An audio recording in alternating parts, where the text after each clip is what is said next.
E hoje estamos recebendo o prefeito André Weck, que está conosco nesta manhã de quinta-feira, hoje dia 23 de abril. Seja bem-vindo, meu caro André. Bom dia, tudo bem? Bom dia, Dirley. Bom dia aos ouvintes da Rádio Cidade, Rodrigo, Lobo, Pedro. Muito bom dia para todos vocês. Obrigado mais uma vez pelo convite. E vamos aproveitar essa manhã para bater um papo e falar um pouco do trabalho da prefeitura. Muito bem. Quero começar pela polêmica da semana aí, que foi esse caso do projeto de lei que a gente já inclusive abordou aqui com a secretária de Educação, mas não custa também ouvir o prefeito sobre esses valores que serão oferecidos para aqueles professores que tiveram uma participação mais assídua, né? Não faltarem. Me parece que aquilo ali é uma gratificação, né, André? É uma gratificação. Isso.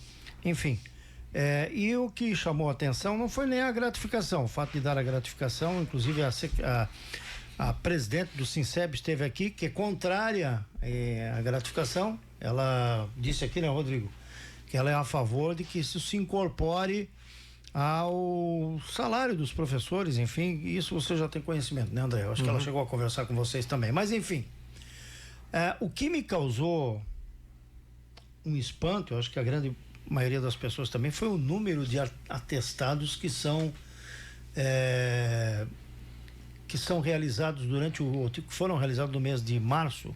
1.500 atestados, 980 servidores aproximadamente, 2.600 dias na soma dos atestados.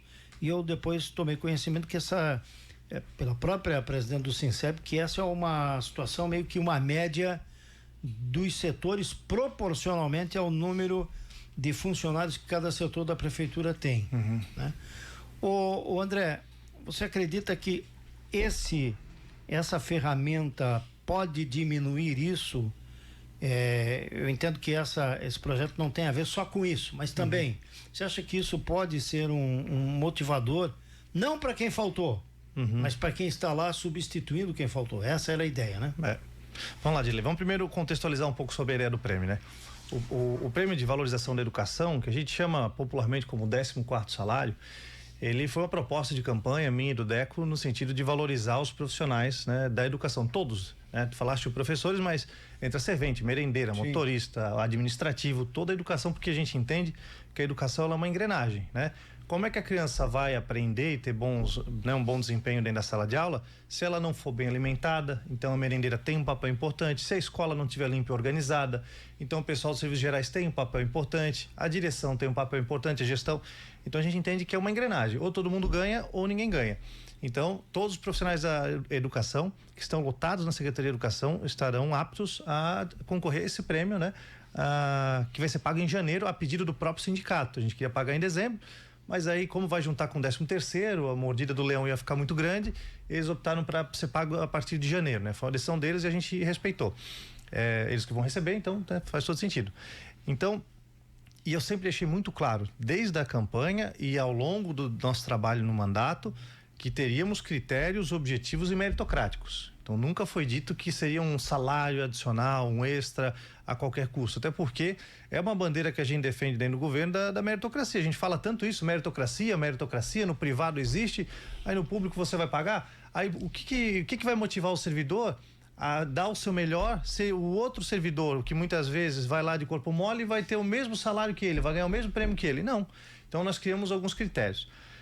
E aí o prêmio de valorização da educação vem nesse sentido. Ele é composto por 3 grupos, né, de indicadores. Um deles, 5% é a questão da formação continuada, ofertada pela prefeitura de forma gratuita, online, bem tranquilo o servidor poder fazer.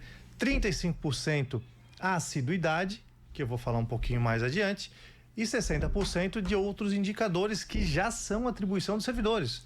Quer você ter o planejamento de aula em dia, quer você lançar as notas e as faltas em dia, então quer você ter a cozinha da creche ou da escola organizada e arrumada. Então são ações, atribuições que já estão na lei, já são obrigação do servidor. O que a gente está fazendo é, aqueles que fizerem de uma forma correta, mais adequada, eficiente, vão receber uma premiação por isso. E 35% relacionado à assiduidade. E aí, o Dirley trouxe os números ali, só para contextualizar, em um mês, um terço dos servidores pegou atestado. E eu sei que muitos deles são de fato necessários. Eu não sou médico, quem sou eu para dizer o que a pessoa está sentindo ou não? Mas me diz qual empresa na iniciativa privada conseguiria se manter aberta com todos os meses um terço dos servidores pegando atestado. Claro que não fica o mês inteiro afastado, mas sempre que um servidor pega atestado, a prefeitura precisa repor. E aí é um custo adicional que a gente tem de contratar um ACT, é aquele conteúdo que vem sendo ministrado para determinada turma, o professor ele acaba saindo para outra pessoa dar continuidade, muitas vezes, né, tem essa dificuldade dessa adaptação. E é claro que muitas vezes esse atestado ele é necessário, mas a assiduidade ela ajuda em que sentido? Eu vou dar um exemplo prático, tá? Ali no meados da pandemia, eu não era prefeito, eu fui numa consulta e a médica ela chegou lá dizendo assim, olha, eu não tô muito legal hoje, né? Mas eu vim trabalhar porque eu tô em condições, acordei meio assim ruim, mas tomei um chazinho, tô bem e tal, porque senão eu vou perder minha assiduidade. Porque os médicos do município já há muitos anos ganham prêmio assiduidade, mais de R$1.500. Por quê? Para não pegar atestado, para chegar no horário. E aí o ouvinte que trabalha na fábrica, que tem o seu comércio, o empreendedor pode estar ouvindo e falar, poxa, vocês pagam um prêmio para quem faz a sua obrigação, quer chegar no horário? Sim, mas também para que as pessoas tenham esse cuidado e não ficar pegando atestado a qualquer custo. Isso não é um problema só da prefeitura, não, né? O que eu vou falar, talvez algumas pessoas não queiram ouvir, mas eu tenho um telão lá no gabinete de lei de 75 polegadas que eu tenho as câmeras de todas as unidades básicas de saúde e do PA, todas. Eu vou convidar vocês, ou eu vou gravar e mandar para vocês aqui a diferença de uma segunda-feira de manhã para uma sexta-feira à tarde. Porque segunda-feira de manhã tem algumas pessoas sim que se passam um pouco no final de semana e aí segunda, putz, tem que trabalhar, vou lá pegar um atestado. E na sexta-feira de tarde, você vai lá, é uma paz. Por quê? Pô, sextou, né? Então só vai quem realmente precisa. André, você está generalizando? É claro que não. Mas a gente vive uma sociedade que tem a maioria de pessoas bem intencionadas que faz o certo, mas sempre vai ter aquela pessoa que vai querer dar um jeitinho. E isso eu falo de uma forma geral. Então a questão do nosso prêmio de valorização da educação, as regras são claras, né? O decreto, quando editado, elas são objetivas, o que traz essa segurança para o servidor também é sim ou não. Não tem talvez, quem sabe, né? E a gente tem uma estimativa que se todos os servidores ganharem, né, chegarem na pontuação máxima, serão mais de 10 milhões que a gente vai estar investindo, né, nesse 14º salário para toda a educação, que é uma forma, por um lado, valorizar o trabalho que eles têm feito, e um bom trabalho, né? A educação de Brusque tem obtido indicadores, né? A gente tem escola aqui que ficou entre os 10 melhores IDEBs de Santa Catarina, né? E o que nos deixa muito, muito orgulhosos, né? Então a gente sabe da dedicação dos nossos profissionais, né? E está criando esse prêmio que, de novo, não mexe em nenhum direito que ele já tem, é um novo prêmio, né, que está sendo criado, e aqueles que atingirem as metas previamente estabelecidas de forma objetiva e clara vão ter, né, a oportunidade de receber um 14º salário, né, a partir de janeiro do ano que vem. Agora, isso não acaba abrindo espaço para outros setores dentro da prefeitura? É claro, e tomara que seja, que a gente precisa fazer as coisas com planejamento, né? Nada impede da gente estar fazendo daqui a pouco para a saúde, para o quadro geral, né? Eu não vejo problema. Aí é questão de política pública da gente avaliar, né, Dilei? Esse ano a gente vai ter, então, a gente vai poder comparar esse ano com 2025, quando fechar o ano. Poxa, reduziu o número de atestados, melhorou os indicadores, o nosso IDEB está melhorando. Pô, então isso é um sinal claro, né? E aí, né, na análise de política pública tem várias metodologias que a gente pode utilizar para analisar essa política pública, para a gente ver, não, beleza, deu certo, vamos ampliar para as outras áreas, né? A gente pode fazer para a saúde, que é um setor que também precisa, merece, o quadro geral ali dos servidores, né?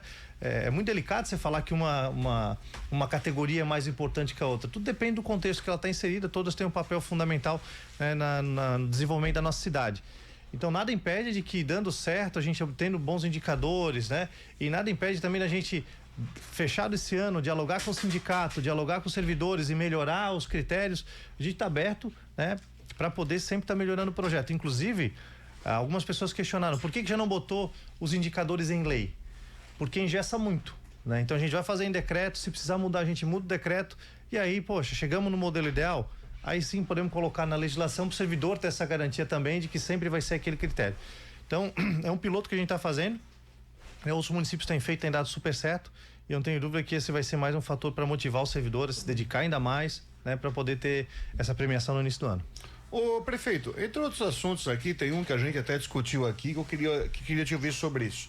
O presidente da Câmara, ele declarou numa entrevista que pretende fazer uma sede nova para a Câmara Municipal de Brusque, na chamada Área 41. E no ano passado, inclusive você, com a presença da comitiva alemã, teve lá, até plantou árvore com o objetivo de fazer um parque nessa Área 41. O que você pode falar? A prefeitura vai ceder a Câmara na Área 41 para fazer uma sede nova ou vai fazer esse parque?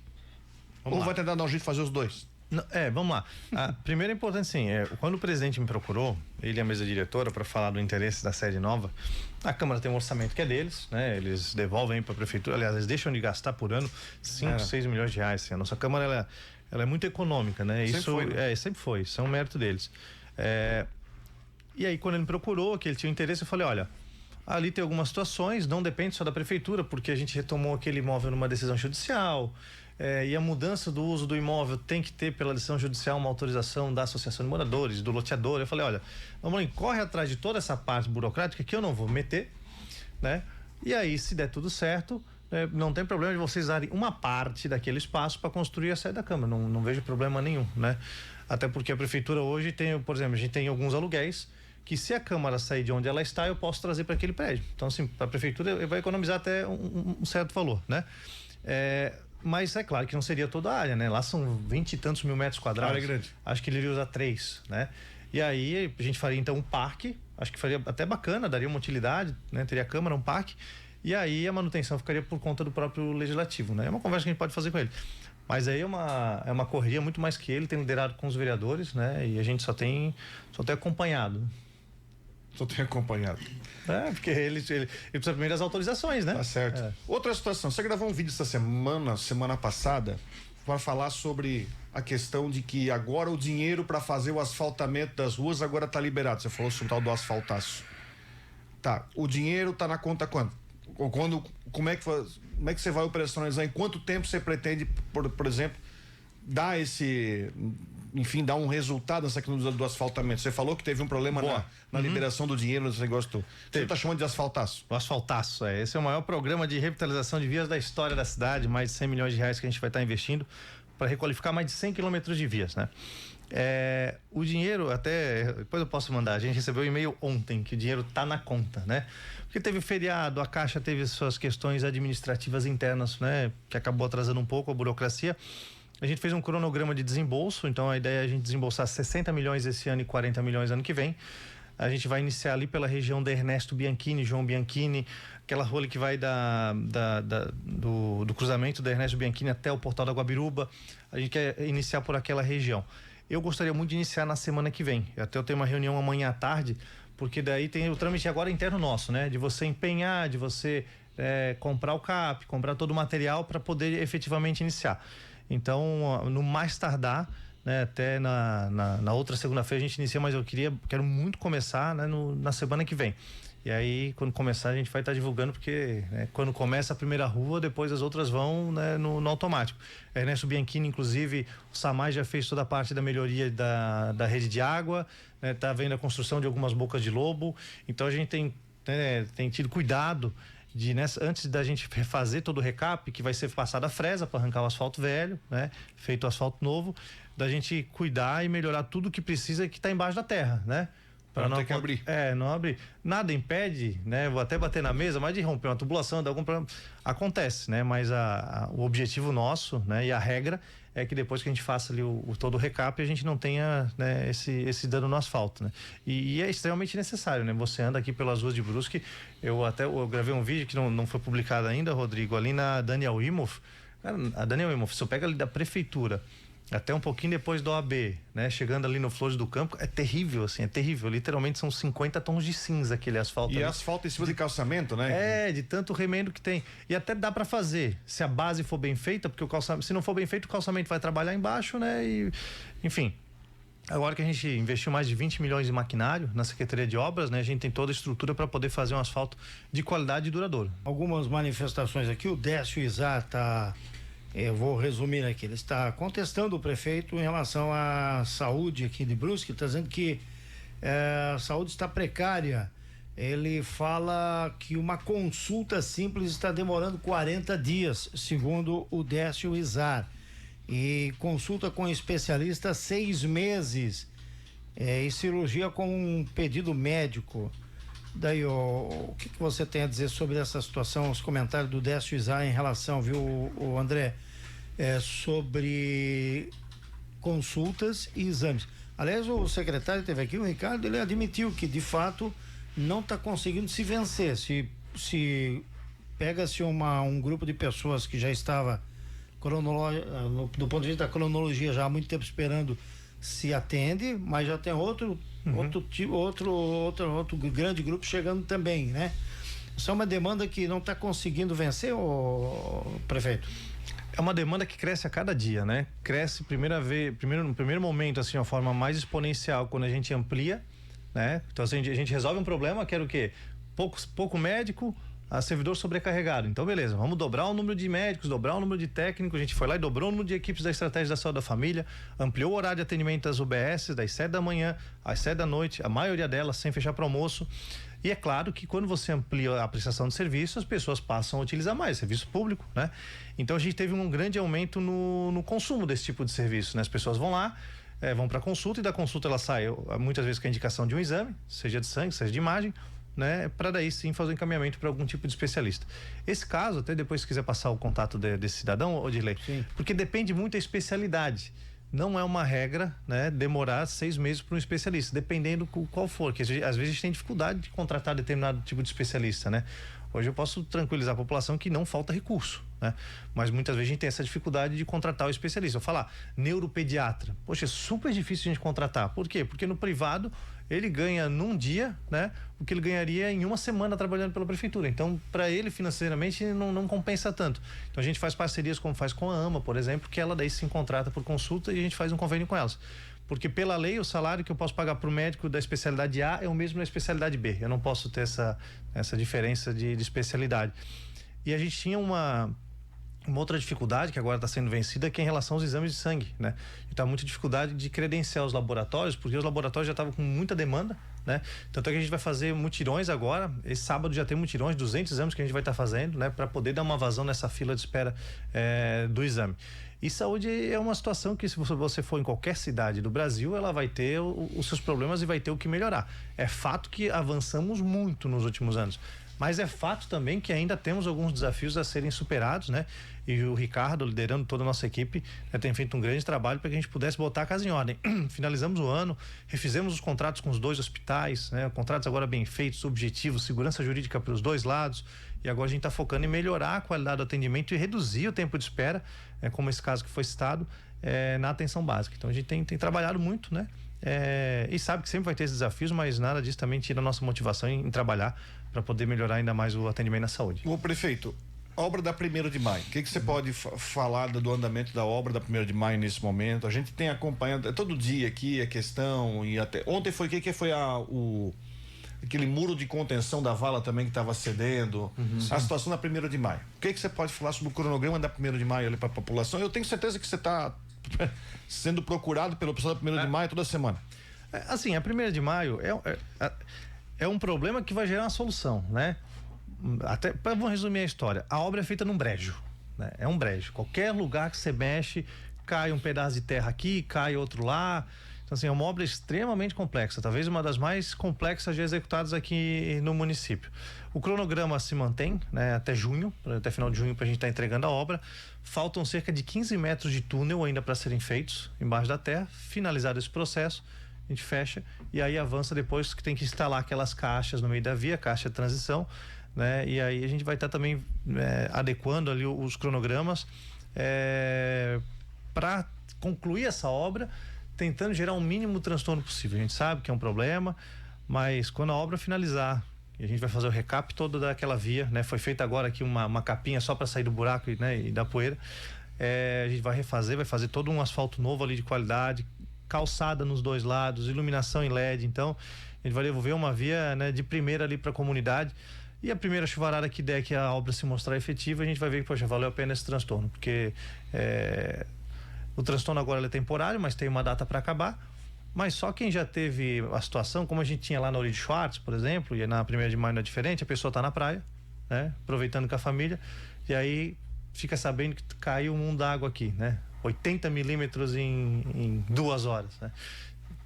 O cara tem que voltar preocupado porque vai botar água na casa, vai botar água na empresa.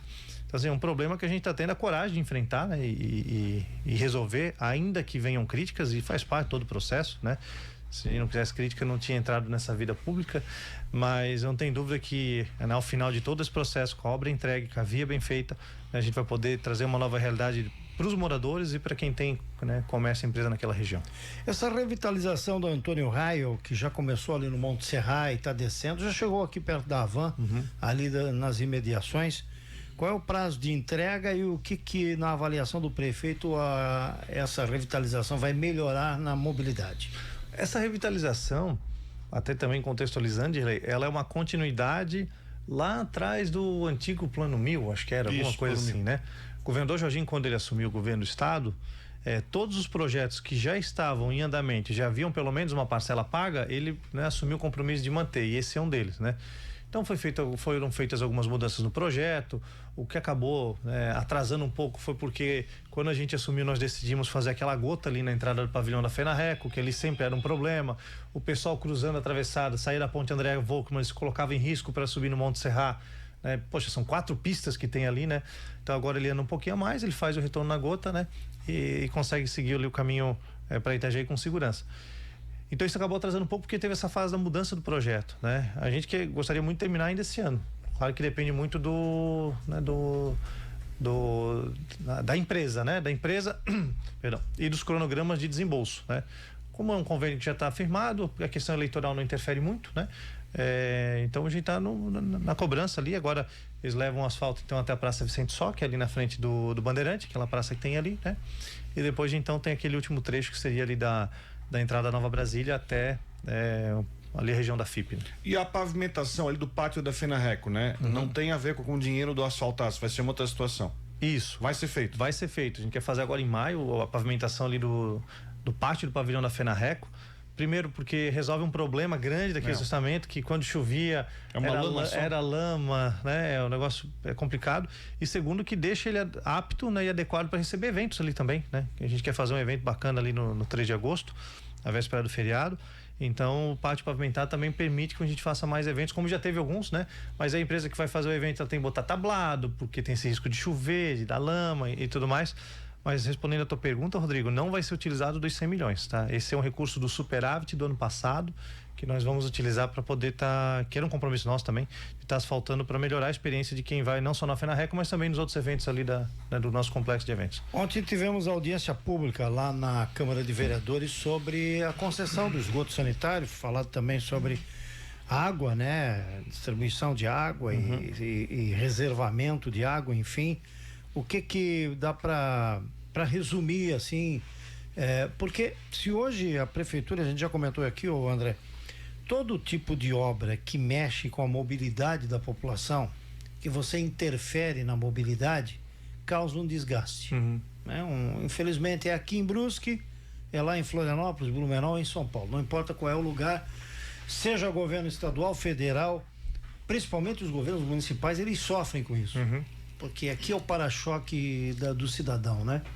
E a obra da 1º de Maio é um exemplo disso. Para quem mora na 1º de Maio, não estou falando de quem tem comércio, mas para quem mora na 1º de Maio, já morei aqui, a gente sabe o prejuízo que é quando uma enxurrada acontece e alaga tudo naquela região.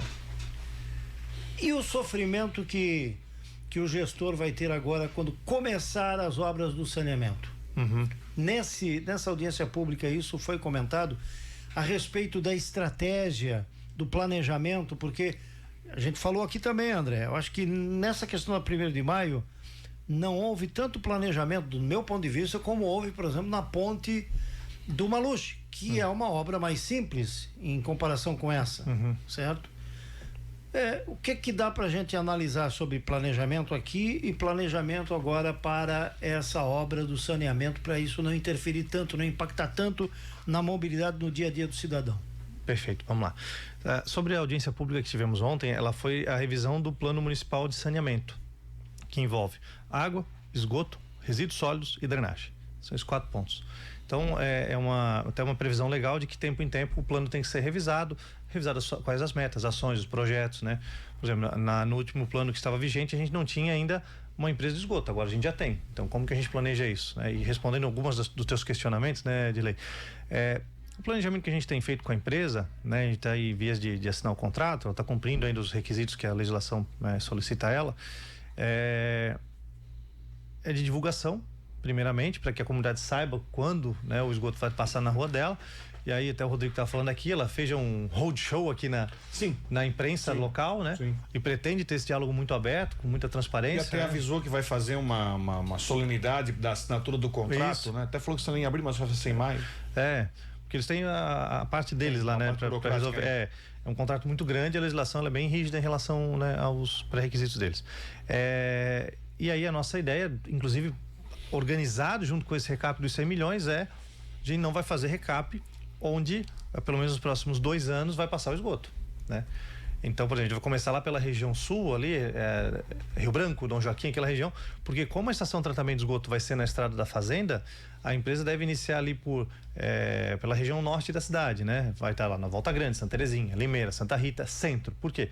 O interesse dela é chegar prioritariamente nos maiores núcleos urbanos, porque ela só pode cobrar depois que o esgoto estiver sendo coletado e tratado, né? Então, a gente não vai de imediato fazer o recap nessas ruas ali, a não ser que o cronograma delas demonstre o contrário, porque a empresa ela tem 60 dias, agora deve estar fazendo uns 30, né? Então, 30 dias ela apresenta o cronograma dela de execução. E aí, com esse cronograma, a gente consegue ter uma clareza e até uma transparência maior para a população. Olha, a previsão, e aí obra, né, pode adiantar, pode atrasar, a previsão é de que passe nesse momento, então a gente vai fazer o recap depois, ou antes, se for demorar mais para fazer o esgoto naquela região. Então a gente tem nesse sentido.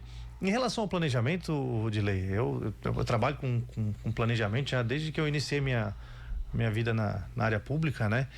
O planejamento e o gerenciamento de projetos, ele existe para você minimizar e mitigar risco, né? Existem alguns fatores, isso vale para tudo na vida, que a gente consegue gerenciar, outros não. Então, por mais que a gente faça um planejamento, uma obra como, por exemplo, a 1º de maio, que é extremamente complexa, não tem como você prever que daqui a tantos metros do túnel liner você vai encontrar uma pedra. Não tem como prever que você vai encontrar um tronco de árvore, um cano que não é da prefeitura e a gente não sabe de quem é. Então, tem alguns fatores que, por mais que a gente tente planejar, tente se organizar, a gente não consegue gerenciar. E é claro, tem outras situações, né? A gente teve algumas dificuldades com a empresa alega que tinha dificuldade de contratar mão de obra, mas a gente paga pelo serviço, quer ver o serviço prestado com qualidade e na maior velocidade possível. Mas dentro de todos esses fatores que a gente consegue gerenciar, a gente tenta minimizar os riscos e transtornos, né? Mas, infelizmente, alguns desses fatores a gente não consegue gerenciar, fogem do nosso controle. Mas, mesmo assim, a gente tem trabalhado. Amanhã a gente tem reunião novamente com a empresa, a gente tem sentado semanalmente para alinhar cronograma, para ver o que está dando certo, o que não está dando, o que a gente precisa melhorar. Algumas questões até a Secretaria de Obras acabou ajudando, né? Como o próprio recap dessa parte ali da Docassa até aqui à frente, para dar uma minimizada na questão dos buracos. Então, a gente tem feito, mas sem dúvida alguma, da nossa gestão, é a obra mais complexa que a gente já assumiu, né? Mas que precisava ser feita, né? Talvez durante tantos anos não foi feito, como o esgoto. A gente está discutindo esgoto agora, algumas pessoas, poxa, vai ter uma tarifa de esgoto, que já é prevista em lei, né? Poxa, vai ter buraco na cidade para passar. Bom, a pergunta é, por que isso já não foi feito? Tem que olhar para trás e dizer por que o esgoto há 30 anos ninguém mexeu uma palha para resolver. A gente está resolvendo e alguém tem que resolver esse problema, né? Então, se outras pessoas passaram e se omitiram diante desses problemas, é um problema deles, a gente vai resolver, ainda que isso traga algum desgaste, né? E foi esse compromisso que nós assumimos na campanha, né? Então, e é isso que a gente vai entregar à população, muito trabalho, né? Ainda que cause algum transtorno temporário, mas cientes de que o benefício vai ser permanente para a cidade, que vai ajudar no desenvolvimento econômico, desenvolvimento social, na saúde da cidade, principalmente quando a gente fala em tratamento de esgoto. Tem 2 assuntos que eu ainda quero tentar tratar aqui. Um é sobre o outdoor aí, que foi colocado e que já se sabe foi o PL quem pagou pelo outdoor, e o prefeito é presidente do PL. E o outro é sobre a Beira-Rio, margem esquerda, aí, a Avenida Governador Luiz Henrique da Silveira, que finalmente agora está na sua parte final de conserto desde 2023. Aquela chuvarada, aquela enchente que deu. Aquilo está sendo pago pela prefeitura ou isso vai cair na conta de quem fez a obra? Como é que está essa situação ali da... Vamos lá. Vamos por partes, né? Sim. Vamos começar pela obra? Começar pela obra. A obra que está terminando agora. A obra nós recebemos, foram 2 milhões do governo do estado, e aí vem aquelas decisões do gestor que a gente toma, né? Achando que ela é a mais econômica, e às vezes quando a gente vê, poxa, poderia até ter feito diferente. Vou dar um exemplo. Entraram lá, a gente conseguiu os 2 milhões. Entre a gente ter a garantia dos 2 milhões e o dinheiro entrar na conta pra gente fazer a obra, foi mais de um ano. E aí, o que eu pensava na época, poxa, se eu tenho a garantia dos 2 milhões do governo do estado, eu não vou botar recurso próprio para isso. Vou estar jogando dinheiro fora, eu tenho esse dinheiro garantido de uma outra fonte, né? Só que quando você começa a botar o cálculo do tempo, né? Quando bota o fator tempo na equação, tu pensa, poxa, se eu tivesse feito com o dinheiro próprio, já estava resolvido 2 anos antes, o pessoal não ia ficar reclamando, a calçada estava arrumada, não ia botar em risco ninguém. Então, são aquelas questões que a burocracia faz, às vezes, a gente até mudar de opinião ao longo do tempo, né? E ali, Edilei, já tem um processo administrativo sobre quem vai pagar essa obra, né? Então, já tem um processo administrativo aberto, né? É uma comissão que analisa a parte da documentação. A gente chegou a contratar a Univale para fazer um estudo ali da Beira Rio, não só da parte da calçada, mas se lembrarem bem, ali na altura do River Mall, que agora tem aquele passeio Beira Rio, muito bacana, inclusive, rasgou o asfalto, levou o asfalto fora, vocês lembram disso, né? Lá a gente fez de imediato com a nossa estrutura da prefeitura, porque não tinha como esperar, né? A via estava impedida, não passava um carro ali. Então, isso entra também no pacote, né? Poxa, uma obra dessa natureza, que tem 5 anos de garantia pela legislação, não poderia dar um problema. Uma obra que é feita como canal extravasor, ou seja, para enfrentar um período de cheia, não pode causar... Não pode ser vítima da cheia. Não pode ser vítima da cheia, né? Então, a gente está com esse processo administrativo aberto, né? Então, logo seja concluído, a gente vai trazer a publicidade também, porque é interesse público saber, né? Quem vai pagar, por que vai pagar, qual é a justificativa da empresa, que tem também o direito de apresentar os seus argumentos. Então, esse é o ponto. Agora, vejamos a diferença da nova Beira Rio que a gente executou, né? A quantidade de pedra que foi colocada ali é um negócio absurdo, né? Uma obra de qualidade, uma obra que tem ajudado muito a mobilidade, desafogado toda essa parte da 486, desafogado também a General Osório, o pessoal que antes ia pro Rio Branco pela General Osório agora tem essa opção da Beira Rio. Então tá ficando muito bacana. E a outra pergunta foi agora o presidente do PL. Certo. Presidente do PL.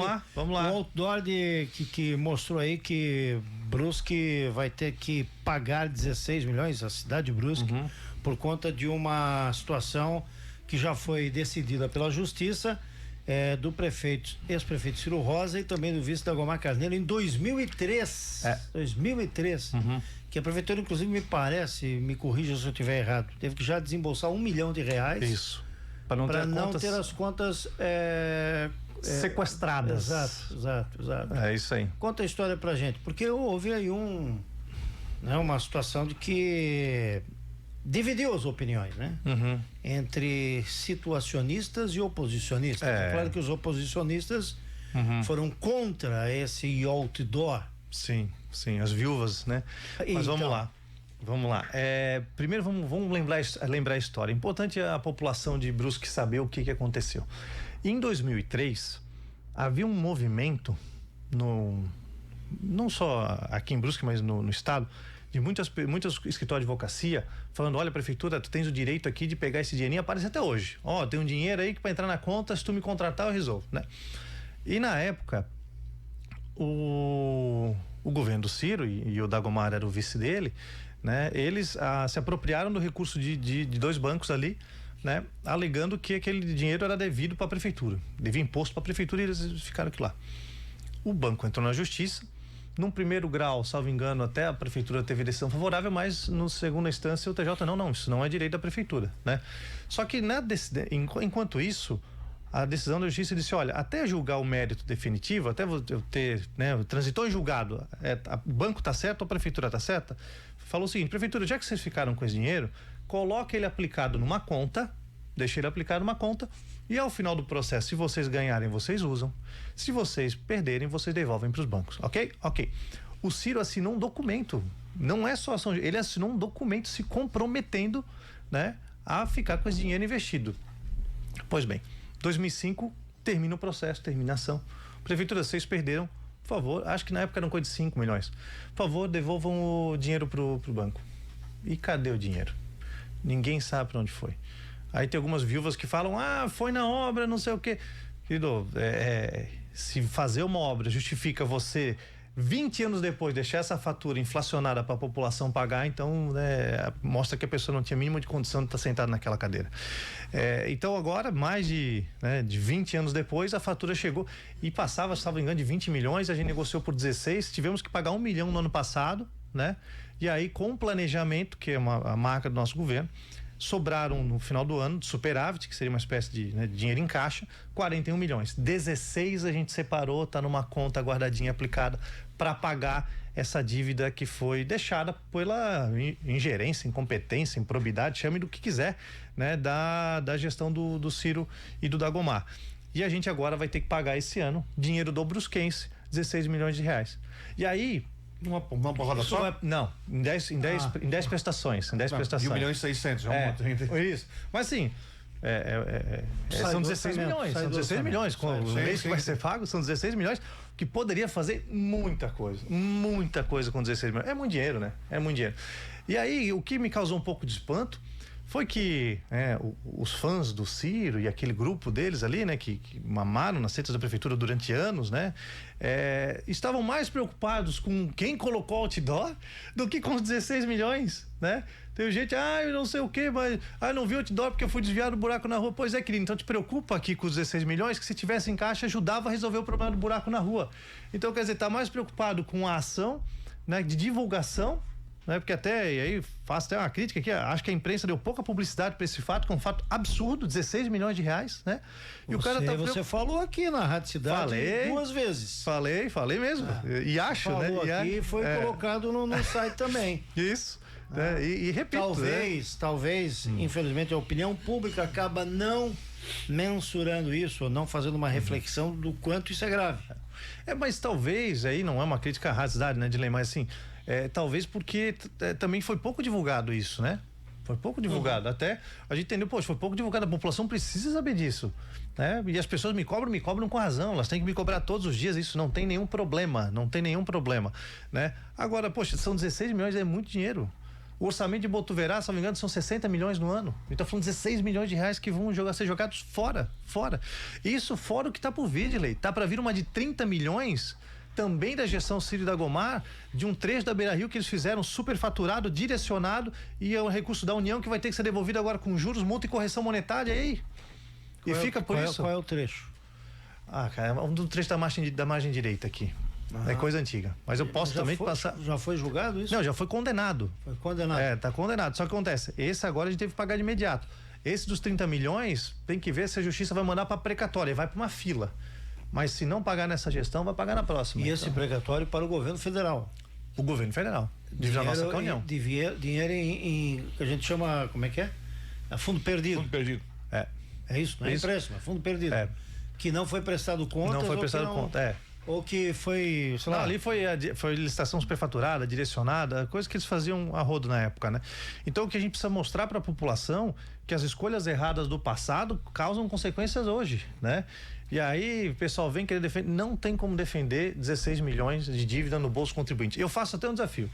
O pessoal que tá falando que defende isso, que acha que isso tá normal, faz o Pix, né? A gente passa o QR Code da Prefeitura de Brusque, faz o Pix e ajuda a pagar a conta. Aí eles têm todo o direito de falar que não, isso aqui não importa. Mas até lá, né? Então o brusquense saiba. E eu vou gravar, Dirley, assumo um compromisso aqui. Todo mês, quando a gente começar, porque a gente tá esperando a justiça falar, olha, essa é a conta, deposita em paz. Todo mês eu vou gravar um vídeo mostrando, tá aqui 1 milhão e 600 que o brusquense está pagando pela incompetência e ingerência do governo Ciro Dagomar. Você vai mostrar pra lembrar, vou mostrar o Pix que o brusquense está pagando, que é o dinheiro de todo mundo que está me ouvindo aqui, né, que vai pagar essa conta absurda. 16 milhões de reais que vão ser jogados fora, né, por causa de erros do passado.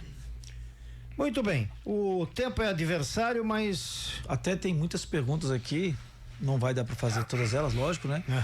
Algumas até o prefeito respondeu, a Graziela Pires, ela tá perguntando por que não fazer primeiro o serviço do esgoto para depois colocar o asfalto, né? Tá, Graziela, é uma pergunta excelente, né? A gente vai começar justamente, Graziela, pela região ali do, que eu falei, mais ao sul da cidade, Ernesto Bianchini, né? Rio Branco e Dom Joaquim, principalmente, porque como o esgoto vai estar ali na região norte, até o esgoto chegar lá a gente tá falando de 4 anos, 5 anos. Então faz sentido você fazer um asfalto novo para daqui a 4, 5 anos passar uma vala, porque não dá para deixar o asfalto como está até que toda a cidade tenha um esgoto. Agora, por exemplo, a gente for ali na região da Santa Terezinha, a gente vai esperar para o esgoto passar primeiro, né? Então, tão logo a gente tem esse cronograma também, e aí eu acho que vocês têm, né, vocês são um canhão aqui de audiência, para a gente estar divulgando esse cronograma da empresa do esgoto para as pessoas se organizarem. Claro que aí mais perto eles vão dar, ó, é a data tal, né? E para a gente também poder fazer, a gente está só esperando esse cronograma para fazer o nosso cronograma inteiro, né, do recap. Aí são mais de 40 vias que a gente vai estar recapeando na cidade. Sim. Então a pergunta dela faz todo sentido e já está dentro do nosso planejamento a gente organizar junto com a empresa para não correr o risco de eu asfaltar daqui a 6 meses abrir. Aí é complicado. Ela tinha outra pergunta, mas eu vou valorizar o outro ouvinte aqui, né? Ela já fez uma delas. Por que quando a gente vai buscar o remédio controlado precisa ser passado por outra pessoa e não ser de quem atende a gente lá na frente? A Ana Schwanberger tá perguntando isso. Se a gente vai buscar o remédio, é por ordem médica. Cada vez complicando mais, ela tá dizendo aqui, né? Por que quando ela vai buscar o remédio, não é pego na frente já? Ali, primeira assistência, no caso, né? Acho que é isso que ela quer dizer aqui. De quem atende a gente ali na frente, ela tá colocando aqui. Sim. É que dependendo de se for um remédio controlado, tem todo um controle, né? Tem que ser preenchido um formulário. Eu preciso entender o caso específico dela para dar a resposta mais precisa, mas do remédio controlado existe, né? O farmacêutico tem que analisar o caso, ver a documentação, tem que preencher, porque a gente tem que depois ter armazenado como que foi dispensado esse remédio controlado, se for esse o caso. Se for outro, ela também pode mandar ali pra gente, Anderson, que a gente analisa o caso dela em específico para ver, né, se for necessária melhoria de processo interno, né, nossa equipe está à disposição para isso.